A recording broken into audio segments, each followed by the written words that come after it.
Hello and welcome to our today's Coffee and Consulting. I hope you have your coffee with you, and so we can start with the perfect today topic. Today's topic is new challenges, new decision makers, how global mobility managers take ownership of their important role. I assume that is something all of you have maybe some discussions already in-house or have discussions also with external partners. And I'm happy that I don't have to do that on my own. I have 3 people actually helping me today with the coffee and consulting, but we will start with a short introduction about the topic. I will speak a bit about the role of global mobility, and then I will hope will give the word to Giovanni De Carlo from Crown Relocation, who will go into the topic general global mobility trends of 2023.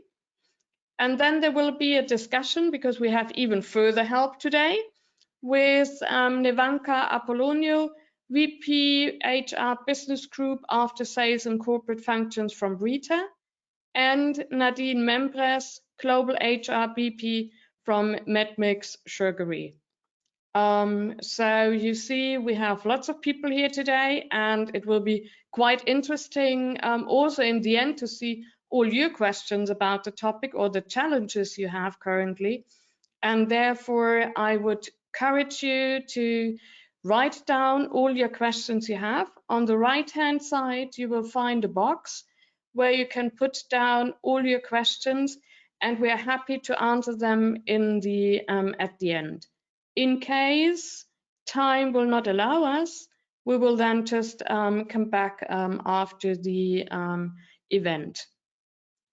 Also on the right-hand side, you will find the slides from today. So in case you would like to download them, just download them. Last part, our session will be recorded, so you can also then afterwards find that on YouTube.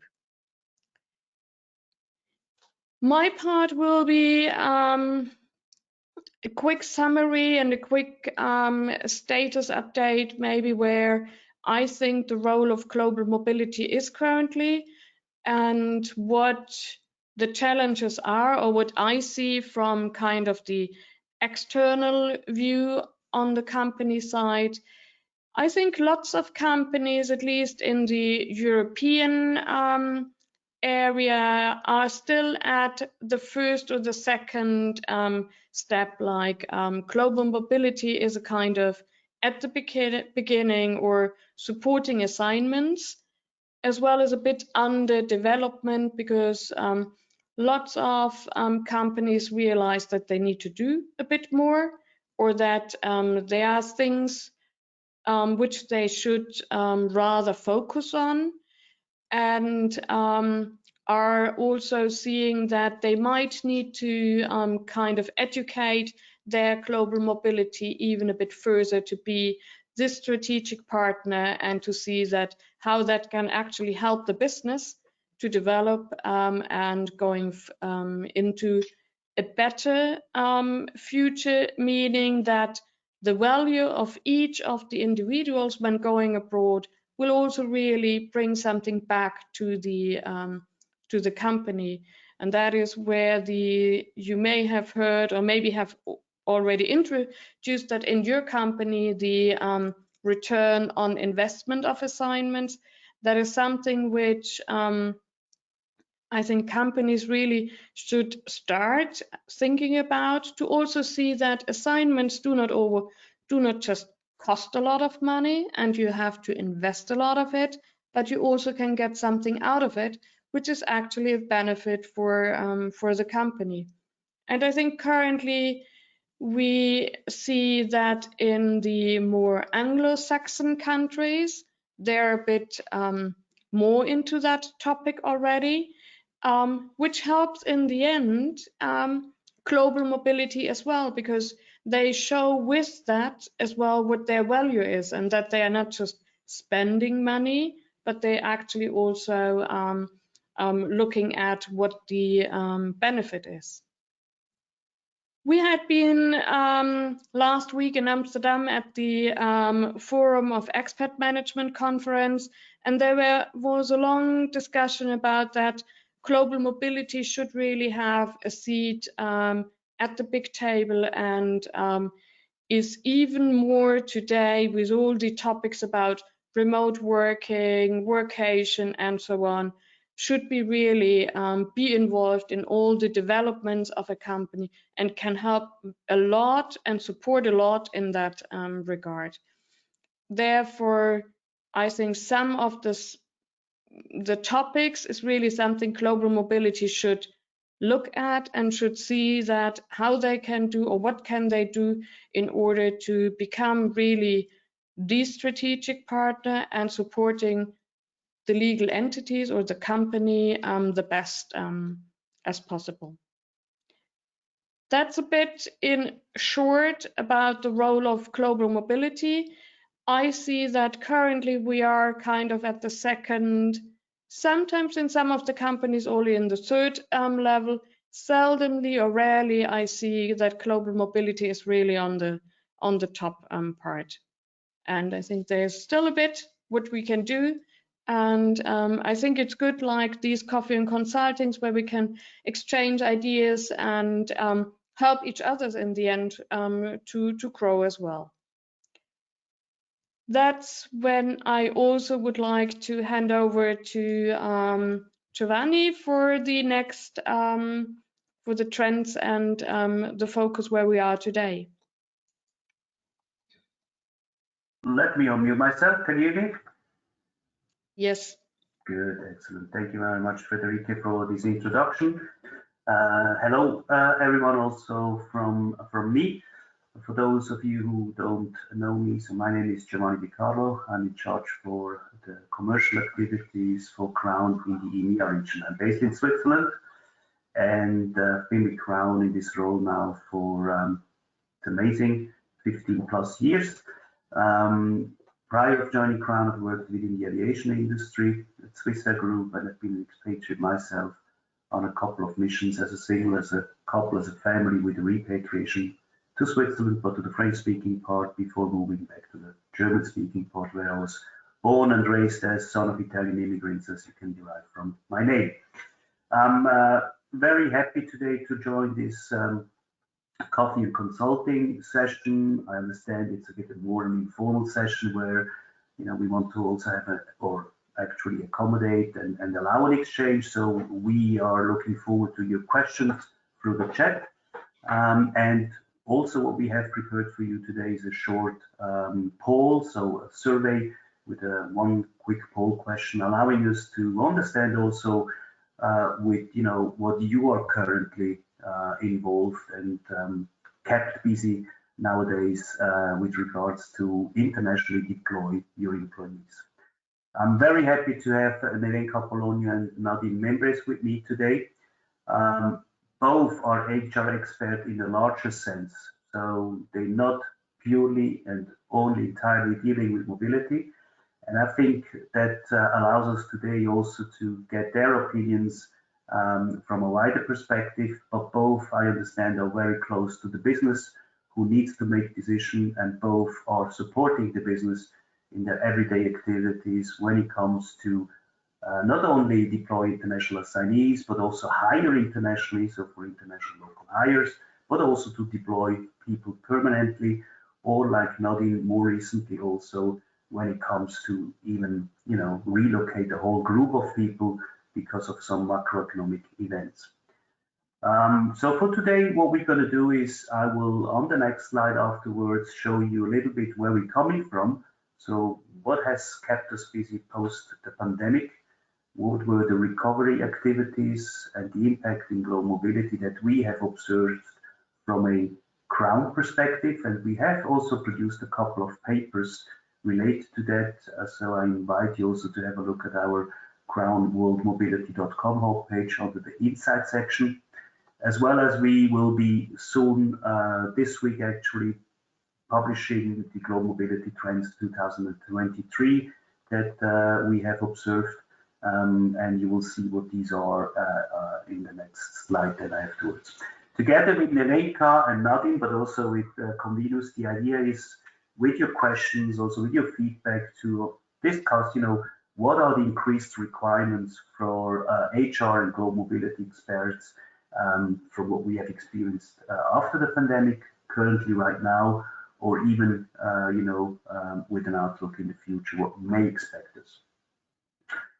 I think that's it from our side to kind of set the scene. Maybe before we move on, Nevenka and Nadine, would you quickly like to introduce yourselves, and then we'll go into the next slide. Nadine, please go first. I don't mind. Shall I go? Okay. Yes, please. Okay, so my name is Nadine. I'm Swiss Japanese. I originally trained as a lawyer, but I've been in HR now since 12 years in different industries, but I think predominantly in the pharmaceutical and medtech area. Currently, I am the global HR business partner for the business segments dental and surgery, and also for technology and innovation, which is basically R&D at Medmix. Medmix is a young organization that spun off from Sulzer, which probably most people know, in September of 2021. So my name is Nevenka Polonio. I have Italian Croatian roots, but I am actually Swiss because I was born and raised in Switzerland, but still feel very international. Have been working in international settings since 23 years for sure, if not even a little bit more. Coming from a very classic commercial apprenticeship, and then made my way through all the education to become an expert in HR. Where I now work since 23 years, starting with recruitment. I did a lot of recruitment, so also there international assignments or internationality in the work world was already, back in 20 years ago was a big topic. And now I am working for the company Ritter. A very traditional company, exists since 227 years, but still very dynamic, very innovative. And I am here the global HR business partner for the one business group after sales, and also for the group functions.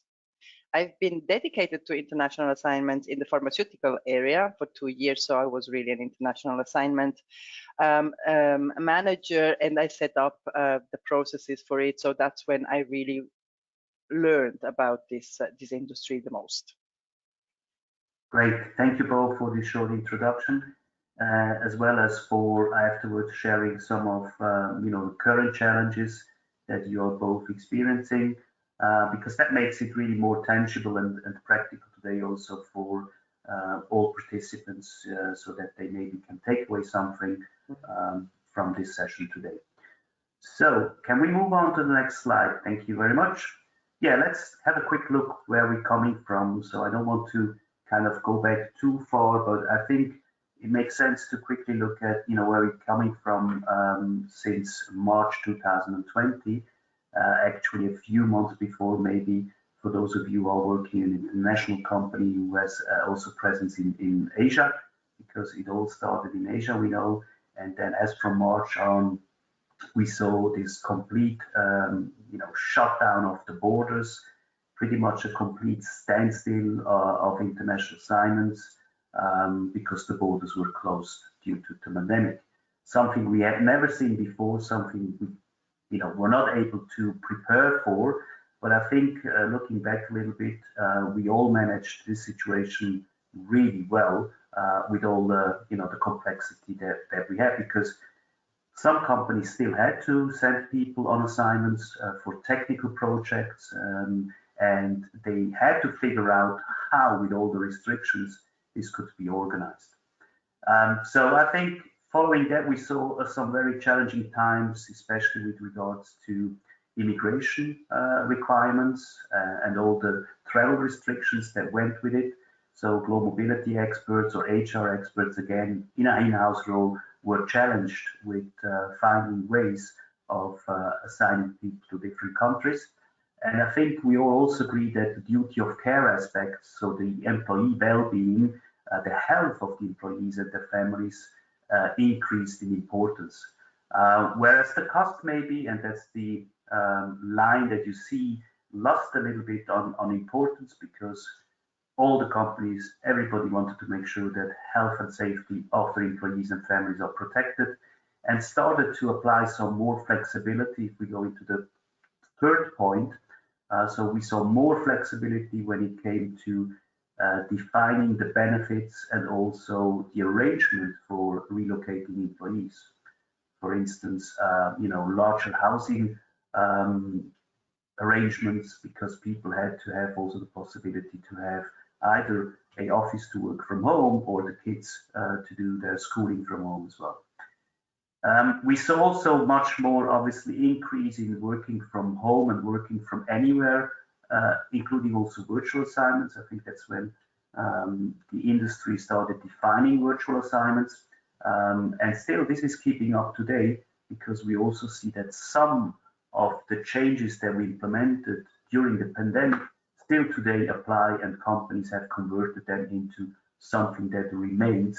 And there are some interesting aspects out of it with regards to making cost savings, but also increase the employee well-being, increasing the benefits as well as less impact also on the environment from a sustainability point of view. We will come to that afterwards. Then we saw an increase in shipment costs.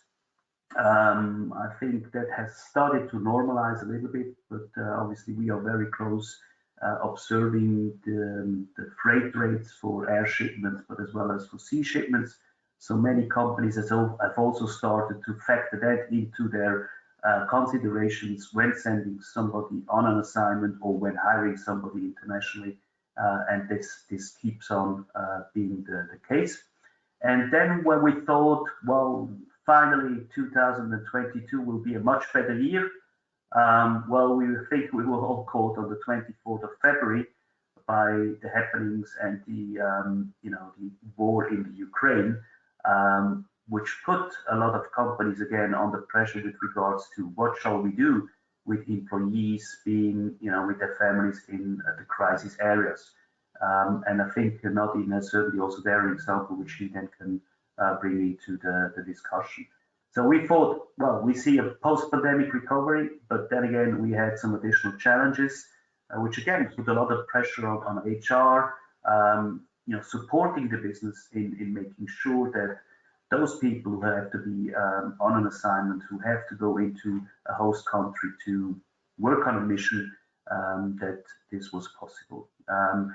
And more recently, the earthquake in Turkey and Syria, and I know Rieter has employees in that region as well. So that put again pressure, which nobody could prepare for, and we need to find ways how to help people in those regions. We all ask ourselves, what is next? Well, as I said, Crown will be publishing this week the trends for 2023 that we are currently observing with our clients, but also from surveys that we are conducting.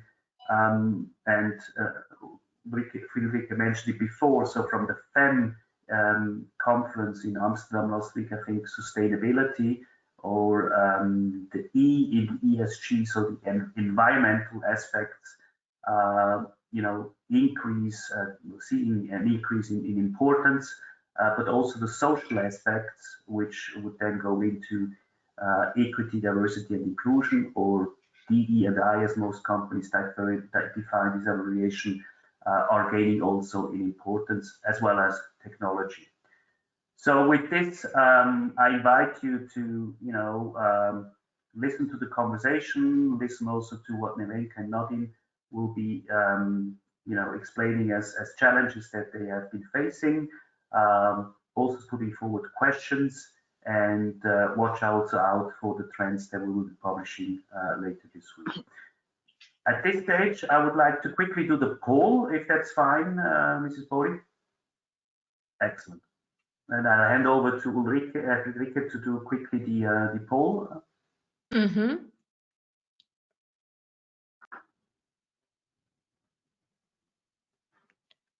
We just give them a couple of more seconds to respond.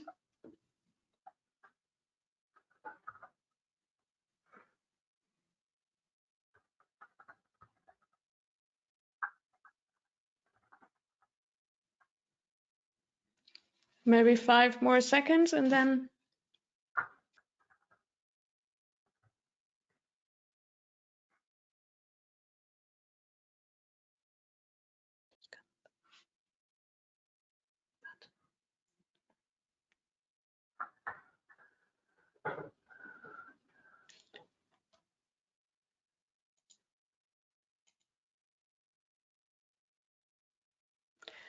Okay, so actually the most people have ticked immigration, tax, and social insurance challenges. Yeah. And then the second one was revising our global mobility policy. Interesting. The Yes. other 3 were actually not ticked at all. Okay. Good. So there's a clear tendency, at least from those who are in this webinar today, that the first one, in immigration, tax, and social insurance challenges, as well as revising the mobility policies, are keeping them busy. Okay, so I think we can stop the poll. That's fine. And open up the interactive discussion with our guests. So Nadine and Neveka, we've now seen, the results from this quick poll: immigration, tax, social insurance challenges, revising global mobility policies. Have you experienced similar challenges? Have you experienced other challenges currently? So can you maybe describe one of these and how you have approached them? Neveka, do you want to go first? Yeah. The Social Security tax thing was always somehow a challenge, right? It depends on what combinations. I don't see that as a different challenge today, to be honest. It's maybe a challenge when we talk about remote work and this closed border colleagues we have. If I think of international assignments, the big challenge I see in my current company is that the willingness to travel at all, to be away from home for 3, 4, 5 years. There I see a very strong decline. The motivation, especially if I have to move someone from Europe, let's say, take Switzerland, to a country like India or Turkey or so, it's very difficult. So I can only do short term. I can attract, if it's longer than 18 months, it's going to be a challenge. Vice versa, if I want to move someone from India to maybe Turkey, which I had recently, a big challenge I see is the inflation. I have the feeling that when we do the calculations, right, to see, it doesn't feel correct. It doesn't feel correct because it's already outdated, and I know for the last case we had, it was very important that this person would move from India to Turkey, and we asked 3 sources of market data to really evaluate the cost of living differentiator, and it did not really reflect the reality when you were there. So it was not going well. So the international assignment could not be done because the Indian colleague said, sorry, I cannot, this will not bring me, enough value to change from India to Turkey. So this, I thought it was really a very big challenge for us, and I'm seeing it because the inflation is very much it's very dynamic right now, right? So this I see the biggest one. Thank you, Nevenka. Some interesting aspects, especially the one of the willingness, depending on from where who is being assigned, from which country to which country. We had a few who had to move from Switzerland to Germany, big discussions. Mm-hmm. Big discussion, a lot of money needed to do this, and not for a long term. So you renegotiate on a yearly base, and this is a bit different than what I have learned. You know, like 10 years ago, it was like set. It's you do it for 5 years. You know what you're going to, and that's it. You're not not negotiating every year. And now I see it a bit different. Yes. And I guess in your business, you're trying obviously to motivate those individuals to take on, a mission in a host country more from the functional, the competencies point of view, right? Because you need to deploy people with the right skill set to obviously complete the mission. So most probably also the possibilities and the number of ideal candidates is limited to a rather smaller number, right?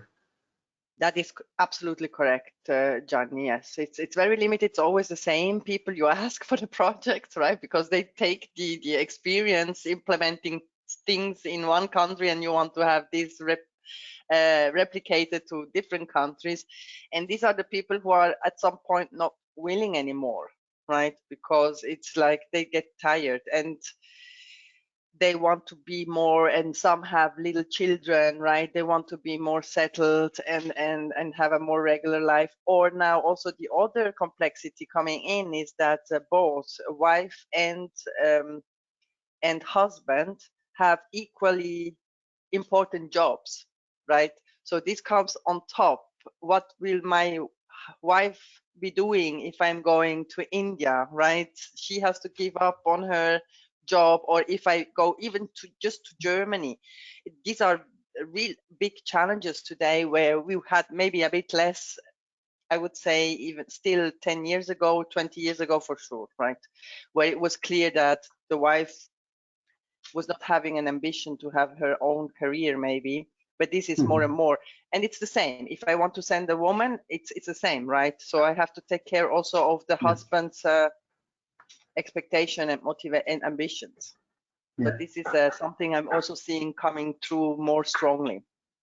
Good. Yeah, that's another interesting aspect, and I would say let's keep that park there for a moment and then come back once we have heard Nadine and her challenges with what she has experienced in the recent weeks and months and what she's currently dealing with. I think Medmix was predominantly challenged last year by geopolitical incidents that happened, right? Firstly, the lockdowns or the continued or the re-lockdowns, shutdowns in China. We have sites in China, and that was something that heavily impacted us. And then, as we're a spin-off of Sulzer, we also have that very infamous Russian investor, is one of our shareholders too. And with the outbreak of the Ukraine war, Poland decided that everything Russian is bad. And as such, we're also an organization non grata, and we were sanctioned, which heavily impacted the business. Obviously, we were first we were able to produce, but not export out of the country. Then afterwards, completely shut down.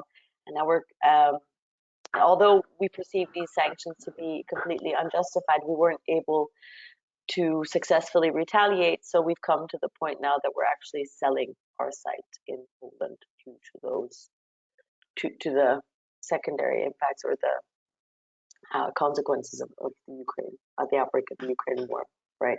But in connection with that, there were some assignments.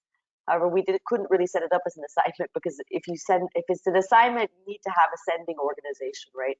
And if your sending organization is closed, then it's not really an assignment per se. So it was the team that we needed to carry forward the business that was shut down in Poland was sort of assigned. There was a special setup, but as mentioned, yeah, because the site in Poland wasn't legally functioning, couldn't set it up in the classical way. So that, as Wenke also said, right, that each case takes substantially more time potentially than it did 5-10 years ago. So these employees in Poland, how did they react? You know, I mean, it's obviously a drastic, situation where you're being sanctioned and basically you have to move out of the country with a certain production line. So how did you deal from a social aspect with the concerns that these employees had, and how did you support them in the process? I can't really speak to that because that's my local counterpart, Joanna, in Poland, that managed that. I can, however, say for the time being where they were still allowed to be functioning and the employees were highly motivated and somehow felt that if, the more they contribute, I mean, you could expect that at a time like this, when you can foresee that the company is potentially going to stop production, that there are more illnesses happening or people, absences, whatever. But actually not. They even had, so in April and May, in the questionable time period, they even had people come back from long-term sick leaves. It was it was quite inspiring to see. They were motivated and somehow felt that if they all came together and did their best to, get the production up, and that they could maybe turn around the sanctions or the impression of the government. But unfortunately, that was not the case. Yeah, but I can't really speak to how they handled. Okay. But I mean, it was tough, right? Because also we couldn't pay salaries. Our accounts were frozen too. Yeah. So the fact that people came back from sick leave and really, there was a strong sense of somehow purpose and motivation. So it was really, really inspiring to see. But unfortunately, we didn't manage to turn it around. Okay, thank you for that, Nadine. We'll come back to you later on one of the topics that I still had also on my list. Back to you, maybe, Nevenka, on the dual careers. No matter, what the constellation of the family is, or, the employee and also the trading partner. We have observed that as part of the DE&I also initiatives that many of our clients have, there is some more flexibility, and some companies have also started revising their assignment policies. Actually, even one step before, they started revising also the way they communicate internally, but also on their homepage when they want to attract people.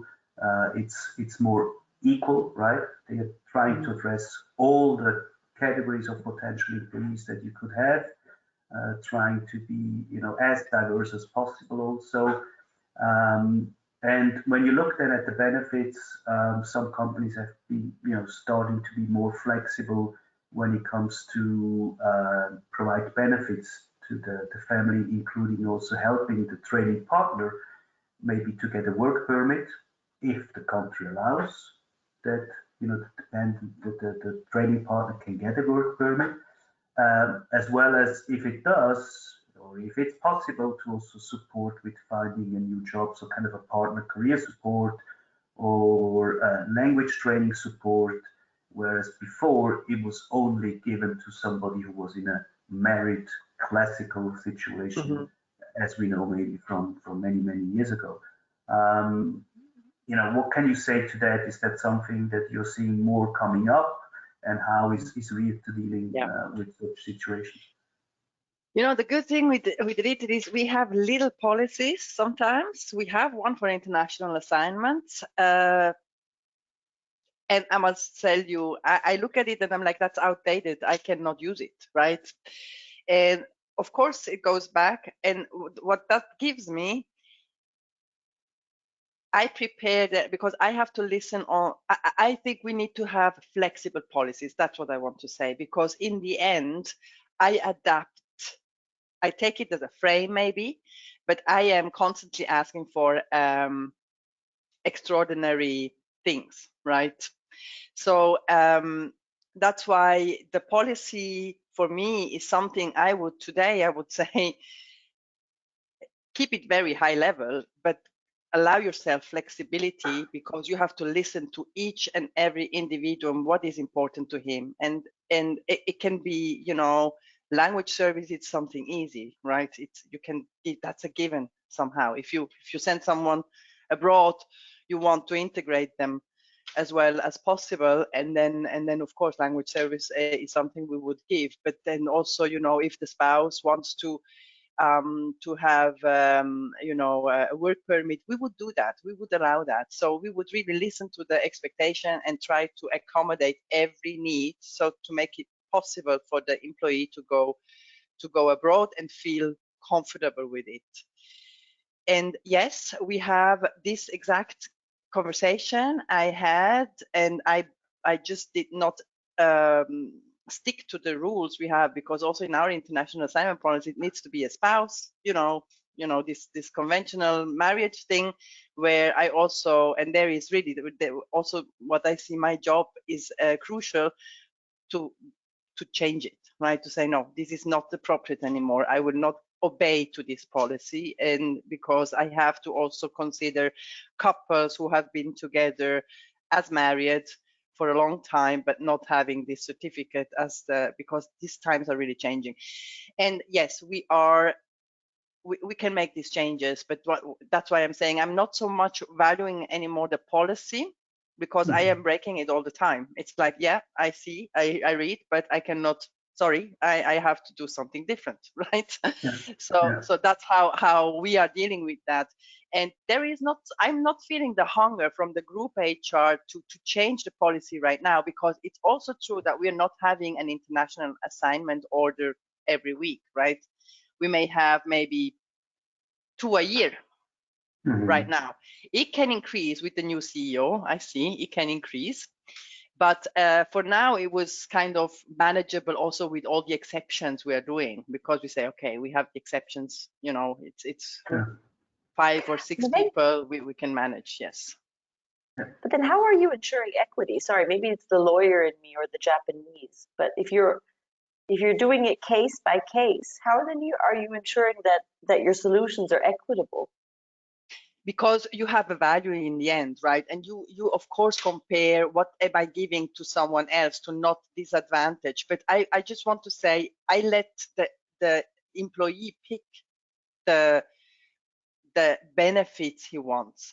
I'm not saying, you know, this is the benefits you get, even though the benefit is not fitting to his expectation. But I'm saying you can pick maybe from 20, 10, right? Instead of saying that's the 10 you can have. And then he says, but that's really not targeted for me. So there I absolutely have a value behind on all the benefits, where I can really have a comparison. I'm not giving more or less. I'm really giving more or less the same. And in the end, it is the same. If we look at the value at the cost, in the end, it's the same. It's just that I let them choose the little benefits, which are not so costly in the end, right? It's not the costing, it's more the flexibility to give them. And here we're talking about having maybe a little bit more home trips instead of, I don't know,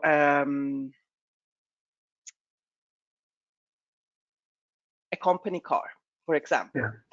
Stuff like that, right? A give and take. So I give you more home visits, but then you don't have a company car, even though you should have a company car. Stuff like that, right? Where I can then negotiate a little bit more. But of course, as a frame, and when it's a hardship allowance, it's a hardship allowance. It's the same for everyone. When it's a relocation, you know, to move household goods, it's the same for everyone. But if someone is going as a single, he doesn't need, you know, to take care of any spouses. So he can have maybe something different given and stuff like that. Yeah, I think, Nevenka, that's also got to do with, I think you're already living, you know, the responsibility of getting more involved when it comes to support the business to make those decisions and make sure that the person that has been selected to complete that mission will get the necessary support. And coming back to Frederique at the beginning, was discussed last week at the Feminamstam, is, you know, how do HR and global mobility experts get to the table and get also the attention of the management to listen, you know, what you try to help the business with. So Can you share more about this? How did you manage to get this, seat at the table where the business is trying to understand who can go there and how do we support that person? I have anchored it in our HR strategy. It's international assignment is one of the activity which we all have agreed we have to do that more, and we need to convey to select the right people, right? That as well. So it's a management decision. So you say yes, we want to have more international assignments where it makes sense, and you educate your management in how they should select. So it's all a program behind it, because it starts then also with the talent management you do, right? So how do you select the right people? And if you have only, if it's, and that was, it was a little bit, it was more of a gut feeling, right? So I think this person can do it, right? But there was no real tangible data behind. So we have established that. So how do you manage your talents in your organization? How do you define learning agility, flexibility, ability to grow, and all of this? So they have to consider this before they select someone to go abroad, and then we would look into that much more in thorough. And we say, yes, if we want to have this global mentality, we need to exchange more people around the globe, and we have now established it in our HR strategies to really do so, also to grow and to overcome the succession problem we are having in the western part of the countries of the world. Yes, very interesting. Thank you for sharing that. Nadine, we heard talent management. I know that you are, recruiting internationally. You're challenged also with finding the right talents in some situations. How does the collaboration for you work together also with talent management to, maybe improve the employer branding of your company for certain locations, for certain positions, and how can you support that from a global mobility or HR support function or business partner function?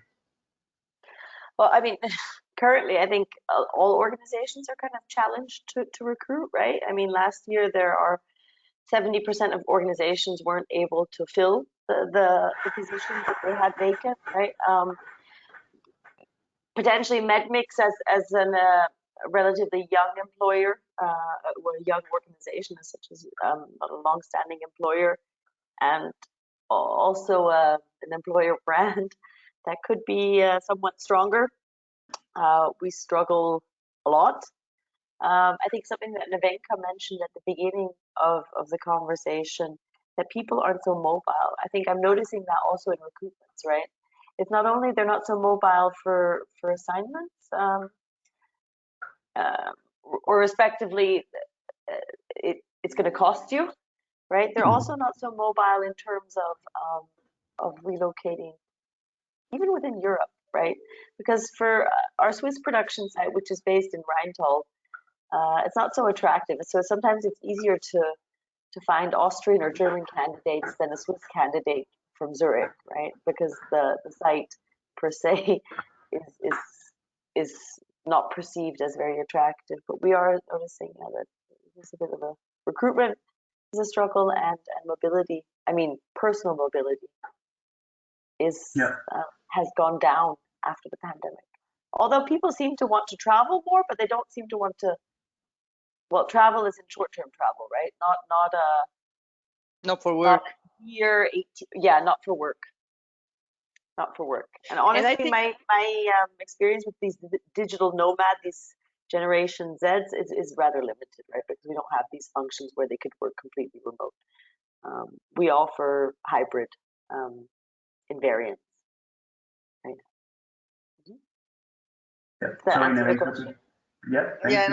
Sorry. I just want to absolutely confirm Nadine's statement, and I think the Swiss are maybe the worst to move, really.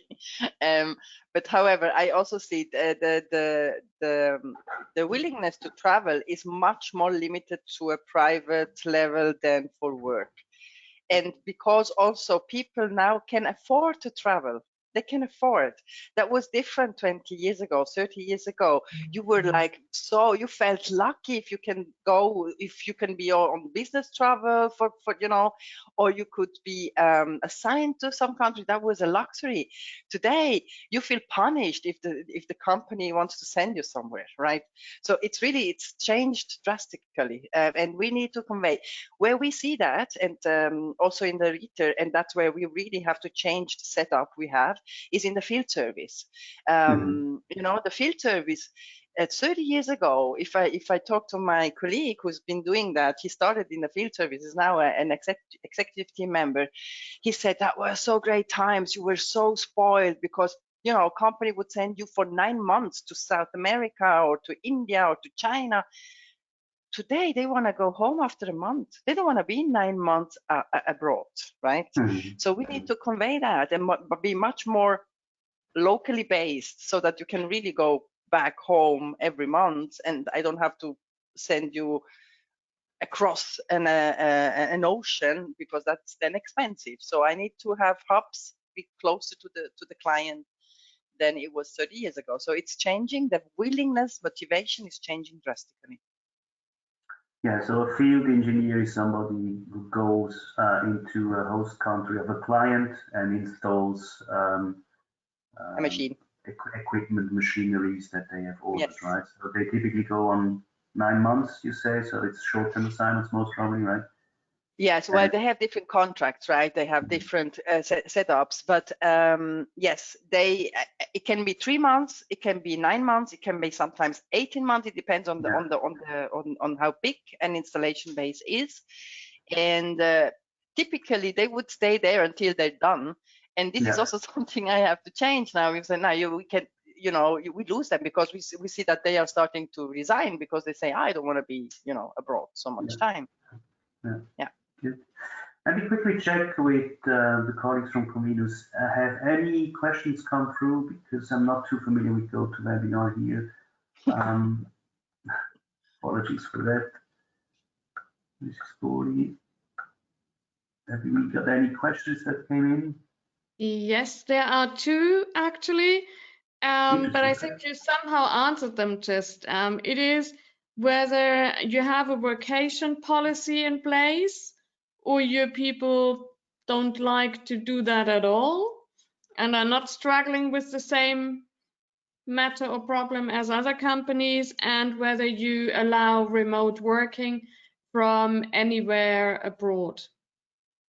Okay, let's maybe check with Nadine first, because I understand that, you know, from a employer branding and attraction point of view, when you're trying to recruit people, have you considered those aspects of working from home anywhere, aspects in maybe your HR policies as well as workation, which we're hearing has been, you know, introduced by many companies. On the other side, we're hearing also that, especially where it came from, maybe from the USA, where companies 3 years ago had announced with a big bang that they're allowing this.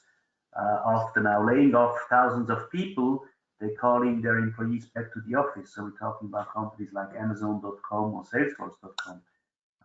How does this apply for Mix maybe first, and then for you, Nevenka, at Rieter? So we have new work policies in sites. Obviously, this is national, respectively local, right?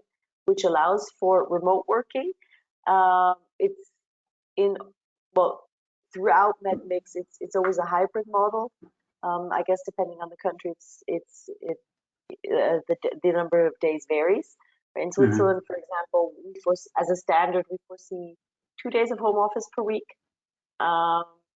But obviously, individual discussions and agreements are allowed. Currently, what's possible is that there's still the exemption of for cross-border commuters, right? That they have more flexibility at the moment than they do during normal times. So I think the exception has been extended one last time until the end of this year, right? But then afterward, that's going to go back to normal. So certain employees are less flexible, not because of our rules, but because of legislation. Yeah. And what we don't foresee is complete remote working in a different country, right? I think also from an HR setup, our organization, I don't think we can carry that, because I think some organizations underestimate the risk and liability if you don't do it well, right? If you don't do it properly, because it needs to be carefully done, because work permits are required, and also the correct payrolling for Social Security perspective, right? Yep. And I think very often it's just the employees to go unnoticed, it's under the radar, but when the first case would pop up, I mean, it does actually have quite some implications. So we don't have that. Okay, thank you for sharing that. And America? Very similar like Nadine. So we're not offering complete remote work yet from a different country because of the burden Social Security and taxes gets here. So we're not as familiar or not so experienced in that, let's say, yet. I think we should become it. So we're working on it, because for the future it is crucial that we do that. I see it also in the US. We have a big need to open up a little bit, right? And there it's even worse. But for the remote work, we have a global policy which says you can do up to 2 days a week, and we are just asking the countries to not exceed. We have a process in place if someone needs more than that, but in many countries outside of Europe, especially, they do 1 day of home office, and we still have a lot of jobs where there is no remote work possible, right? So we just recently we're looking for an IT supporter in Germany, where we have production site, where a new company we bought, we acquired last year. And in Germany, it seems to be a big deal for an IT supporter if he has to be on site. And we are saying, sorry, you have production on site. You cannot do everything from home, right? So this seems to be, especially in the IT world, a big burden in the Europe. Yes, but yeah, that's how it is right now. I guess also for the field engineers, also with the implementation of virtual reality. I'm sure that you cannot completely do everything, from a virtual office if something needs to be done on site with a client, right? Yeah, what we are now starting, to do a virtual support, in the sense that you don't need always the most experience on site, so that someone can ask a colleague who is more experienced and just do a real-time evaluation on the machine. Yes, that's coming more and more, so that you don't have to have the most expensive experts always in one site. This is coming, and we need to work on that. Yes. For first level kind of evaluation, right? And when you see you can fix it like this, then you fix it. Otherwise, you'll have to fly somebody. Exactly. Okay. Again, we've got 5 minutes left, Friederike. Any more questions have come through, or would you like to also comment on what was discussed, or including also maybe a final word for today? No, there are no questions so far.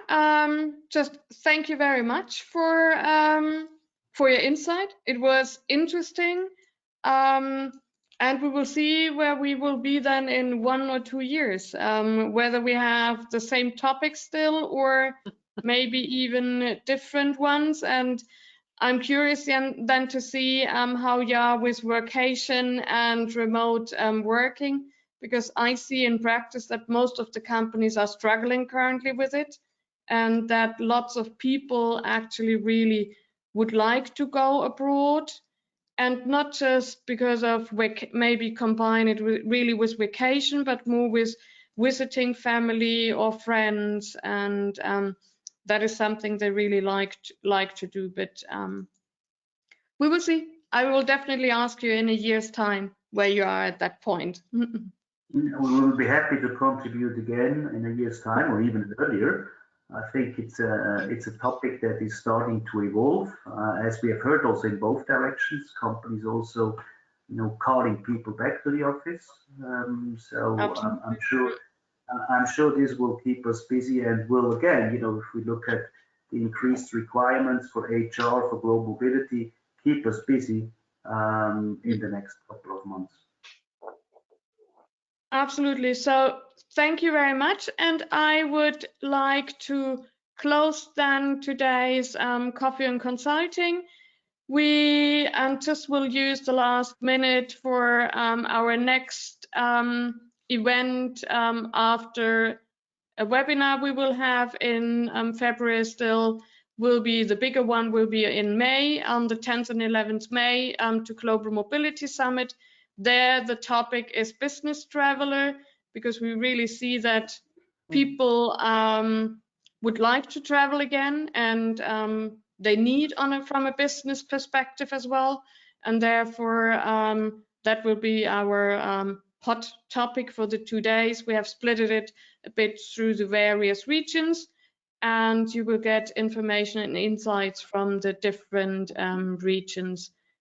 And then the next event, in case you're interested in it, it's about payroll on the 28th of March, so still in March before Easter. And then in April, we will then have our next coffee and consulting, and the next seminar will be also just after Easter on the 18th of April. I wish you a great week. Thank you so much, Giovanni, Nevanka, and Nadine for today. And we will hope to see you soon again at one of our next events. Thank you all. It was a great pleasure. All the best. Thank you. Bye. Bye. Bye.